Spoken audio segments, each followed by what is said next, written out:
At the end of last year, in December of last year, I said specifically that this would be the year for gold and silver, and bam, look at what has happened to these assets. They've gone up respectively 20%. This will continue. We're in a consolidation period right now. I do think we're going to see a little pressure here on these assets. And why? Because we've had such an incredible run. Nothing goes up in a linear fashion. So we could see, again, I'm just speculating here, a little bit of a pullback, which would be extremely healthy and set us up for another major run higher. Investors today face an unprecedented level of risks: currency risk, major market indexes, natural deflationary forces, and endless money printing from central planners. Meanwhile, most savers today are being told to stay the course, with high commission products and risky investments dependent on fraud.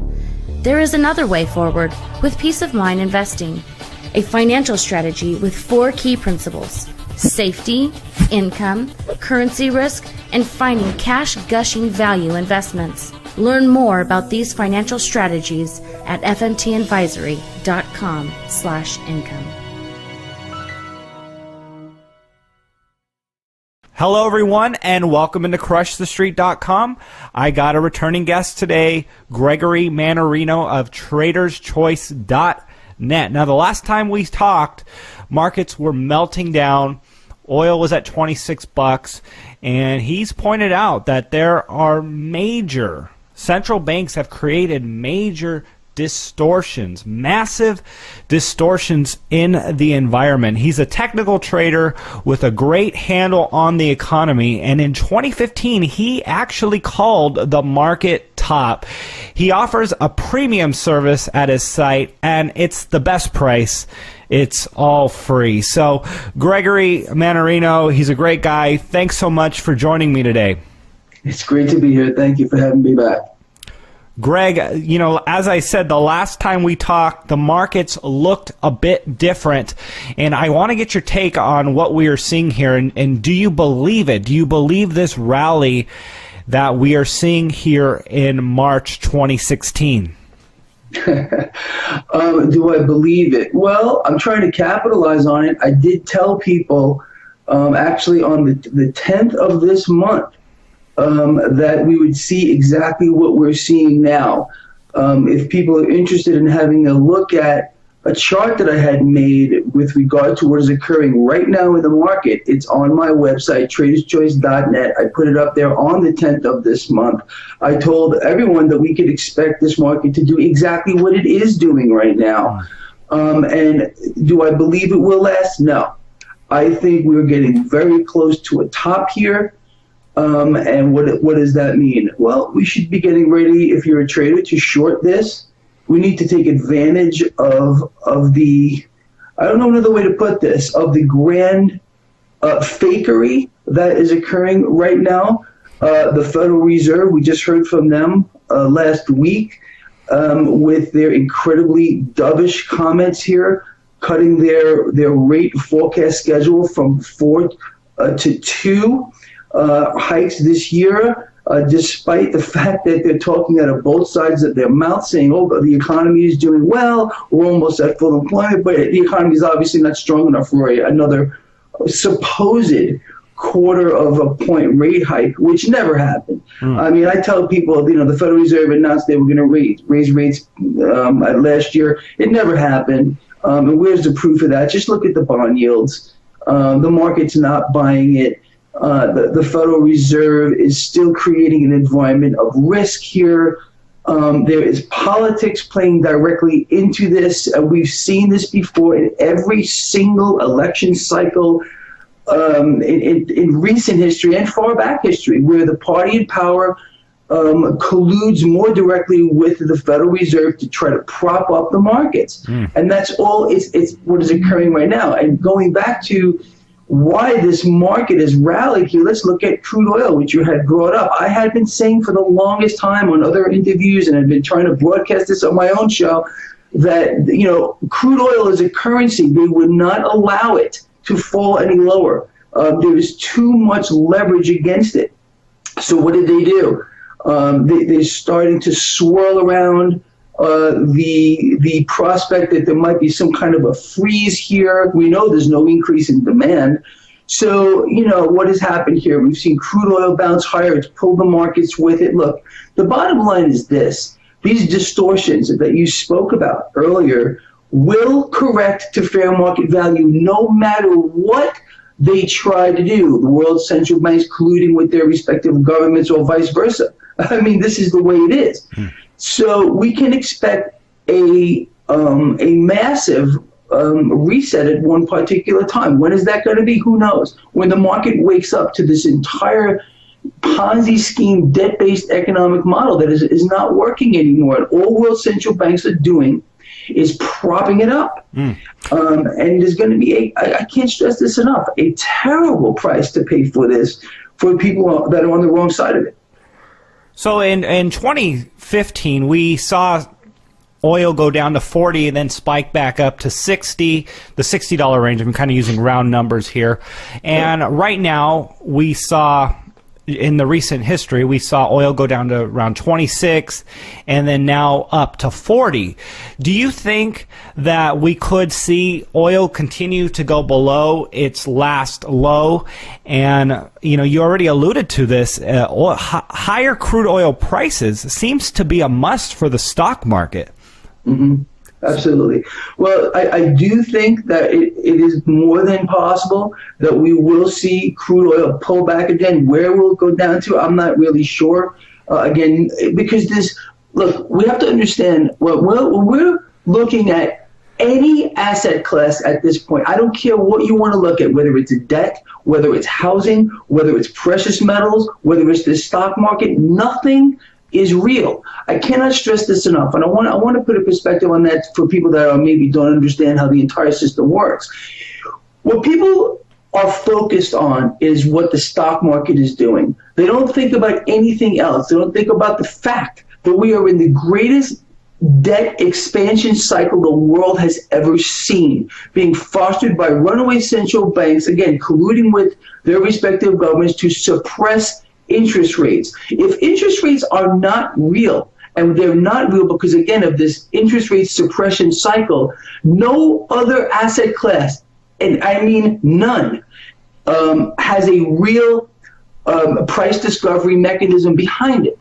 So everything is priced off of the debt market. So if we have a debt market that is being artificially suppressed by, again, this artificially manipulated interest rate environment, nothing is real. Not one asset class you can say is priced fairly. And to try to gauge where it should be is a monumental task. So, Greg, I'll just jump in right there. You are a technical trader, and using the charts, you're going by something to predict and to kind of anticipate what we can expect going forward. But how can you do that with what you're describing, with unprecedented circumstances, which will have unprecedented events take place? Exactly. And that's the beauty of this from a trading standpoint here. If we all are keenly aware that nothing is real, and we also understand that world central banks have no alternative but to continue to inflate and distort asset prices, we can get on the right side of that trade. It's that simple. We know, I did a whole video about this recently. In fact, it's available on my website, traderschoice.net, right on the front page. If we understand that, again, world central banks are in this interest rate suppression scheme unlike we've ever seen in the history of the world, we know where the opportunities lie as investors, as traders, to take advantage of this. I mean, just as an example, when I posted that this market was going to be riding higher earlier in this month here, I had placed 13 trades. Out of those 13 trades, 11 of these have been successful. It's unbelievable. Again, this is just part of understanding that the manipulation is there. This is what we need to do to capitalize on it, period. We can't just sit back and let things just, run amok here when we can capitalize on it. And again, let me just go back to my my premise, since I sat down years ago in front of a computer and started talking about this stuff to people, is we need to understand that we need to bet against this debt and become our own central bank. And that just boils down to this: acquiring hard assets. At the end of last year, in December of last year, I was on Gregory USA Watchdog Show, and I said specifically that this would be the year for gold and silver, and bam! Look at what has happened to these assets. They've gone up respectively 20%. Mm-hmm. This will continue. We're in a consolidation period right now. I do think we're going to see a little pressure here on these assets. And why? Because we've had such an incredible run. Nothing goes up in a linear fashion. So we could see, again, I'm just speculating here, a little bit of a pullback, which would be extremely healthy and set us up for another major run higher. So just understanding the dynamics of this entire thing and the fundamentals behind it. Again, yes, I am a technical trader, but I also I'm keenly aware of the fundamentals that are driving it. Right. You can't just be one of these things. You have to sit back and take into the account what is occurring with regard to world central banks, what they're determined to do, and then we can put this all into a perspective and understand what we need to make happen to capitalize on all of it. You know, I couldn't agree with you more, Greg. Excellent insight there. I'm going to ask you this question coming to you as a pundit. However, talking about the stock market and what we saw in the early part of 2016, could we say the stock market correction built support at these levels and therefore was healthy for more growth going forward? Growth in the stock market? Yes. Well, I think, again, we topped out. I called the top of this market almost to the day in last May, almost to the day. You sure did. Very accurate there. And we've seen the market, pull back substantially. Now, yes, we've seen the market regain some of that after a pullback. I do not believe we're establishing a floor here. Again, I think a lot of this is, I would call a fool's rally here. Earnings are not where they should be. And again, the reason why we're seeing what we're seeing in the market is because world central banks are broadcasting to the world that they are going to support their markets by suppressing interest rates. Mm-hmm. So what does that mean in the grand scheme of things for people that are investors? What people like myself are looking for is some way to capitalize on what is occurring. So where are you going to be? You're going to be in a bond that has a negative real rate, or you're going to try to look for some to grow your cash in an environment where world central banks are going to continue to inflate it, but it won't work. All of this will correct to fair value at one point. I do not believe, at least at this point, that we are going to regain the highs that we had last year. I believe, again, we're getting set up here for a pullback in this market. It could be substantial. So we'll just have to see where this all plays out. It's very difficult to say where this market is going to be, let's say on a day-to-day basis. And people always ask me that. It drives me insane. So forget about trying to day trade. It doesn't work. Anyone who's listening here, it does not work. And the day-to-day market action is nothing but noise. We need to look out a little bit further. I am a short-term trader, meaning I hold positions from days to weeks. And to see how this is all going to play out. But the longer term prospects here are very, very bad. Because why? We understand the environment we're in, and that is this horrid, and I'm going to refer to it as horrid, debt suppression cycle, which is, again, fostering a mechanism where there is no real price discovery mechanism behind any asset whatsoever.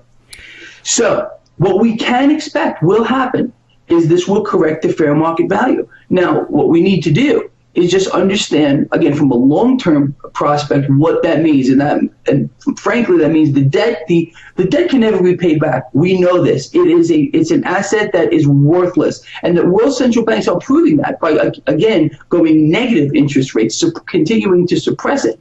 So they understand that. All of this is going to, again, correct the fair market value. We will see bond yields spike at one point, and it's going to be rapid and ugly. When that happens, that's going to put enormous amount of pressure on the stock market.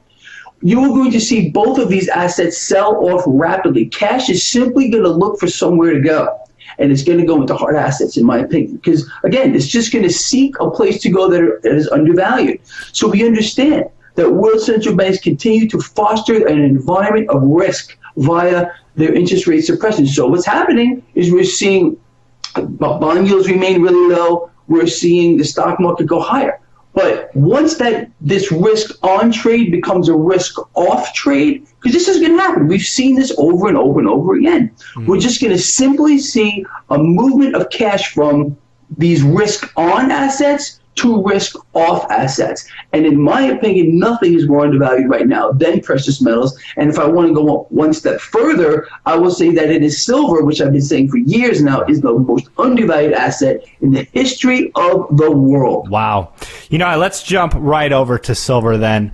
I think the case you made applies across the board for precious metals, but let's jump to silver. When it comes to silver just reaching its high in 2011, I mean, we got to see silver get multiplied by over three times. That's a 300% return. Gold, if it would be much higher if we multiplied it by 3. What are you expecting for silver here in 2016? I mean, are we going to continue to see these big double-digit gains each month? I know that's a tough question to answer, and I guess that's not where I want to go with it. But more on the technical side. I mean, we talked about the fundamentals.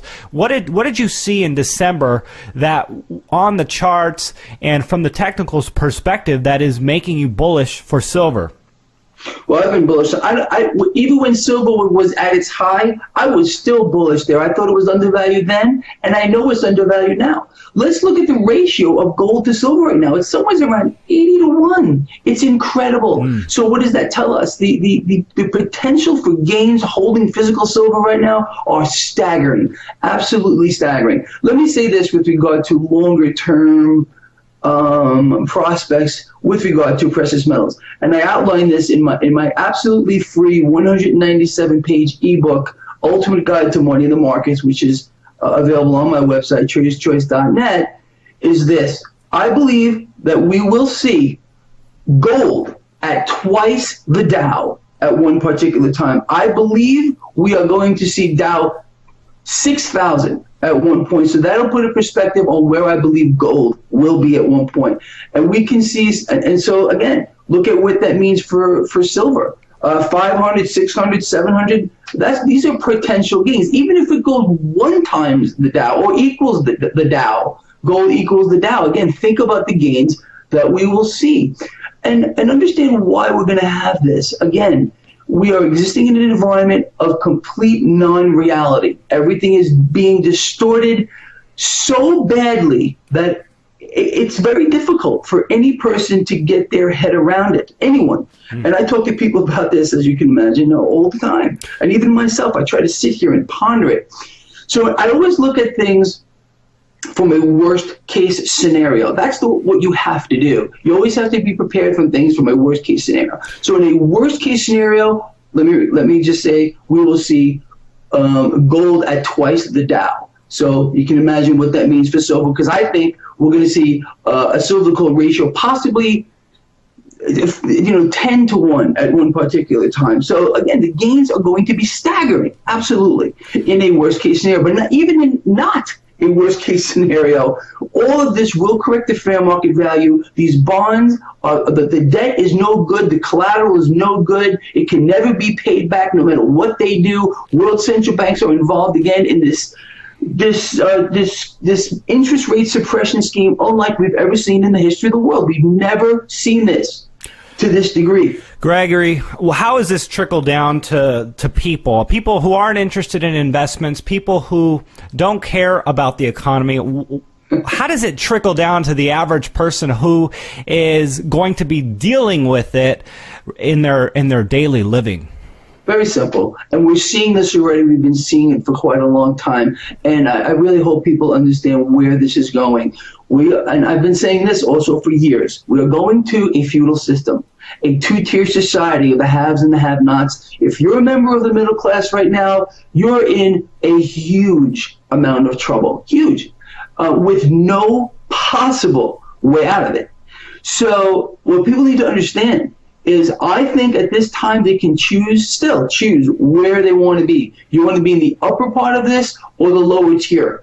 And again, how to get yourself to that upper tier is to understand what you need to do. And that is bet against this debt and become your own central bank. My two key prime topics since day one.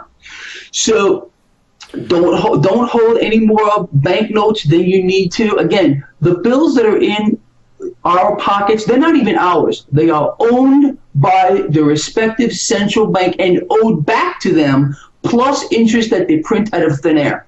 Period. They're not ours, it's theirs. It's a Federal Reserve note, okay? So what will be yours is a hard asset. And understand, this entire debt-based economic model is failing. How do we know it's failing? Look at what world central banks are doing. Again, the largest debt expansion cycle the world has ever seen. Bet against it. Bet against this debt because it's going to be a terrible price to pay for it. Do you think when this happens, I mean, the two classes, the have and the have-nots, do you think that, I mean, is it even going to be possible for the people to have? I mean, the people that have now, do you see them likely losing that position to a large degree and getting into the have-not category?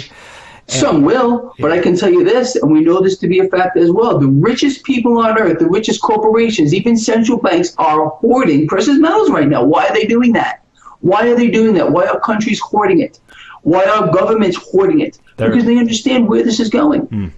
These are real holders of a value. They have been for thousands of years. And just because Ben Bernanke or whoever wants to come out and says that it's not real money doesn't mean it's true. Yeah. Look, world central banks have one goal and one goal only, and that is to continue to push their product. Their product is debt, period. So that's the only tool they have, is debt expansion in one way or the other. You sit here and you listen to Steve Leisman and a lot of other guys on CNBC and whoever else talk about tools from the Federal Reserve. They have one tool, and that is to expand debt, period. There's no alternative. They do not create wealth. They create debtors and debtor nations. Where's the proof of that? The United States is the largest debtor nation in the history of the world with a national debt nearing $20 trillion and a GDP less than that. So, and we have a country of debtors. Why do most people walk around in this country owing cash? Because of the system. It's a system that's rigged against them. The game is rigged, people, period. So bet against it, understand where we're going, and own things, real assets. This is the key to being wealthy. It's to have things, to be not an indentured servant, having to pay debt back to a credit card company, to whatever. It's to get yourself out of that paradigm. And I do outline all of this, again, in my free 197-page ebook, Ultimate Guide to Money in the Markets, which I urge everyone listening to this to get it. It's free. There's no catches here. So just download it, read it, and you'll appreciate what I'm talking about. Yeah, we'll have the link at the bottom of the video for sure. Gregory, I can't think of a better way to close off the interview than that. You summed up your thoughts, and you gave some really, really good advice there. So everyone, if you want to check out Gregory Mannarino's work, go to traderchoice.net. It's all free. It's still free, right, Greg? It's all free. That's amazing. He does an amazing service, and you can tell he's very, very educated on the work that he does. So, Greg, thanks so much for taking the time to come on the show with me today. It's been great. Thank you.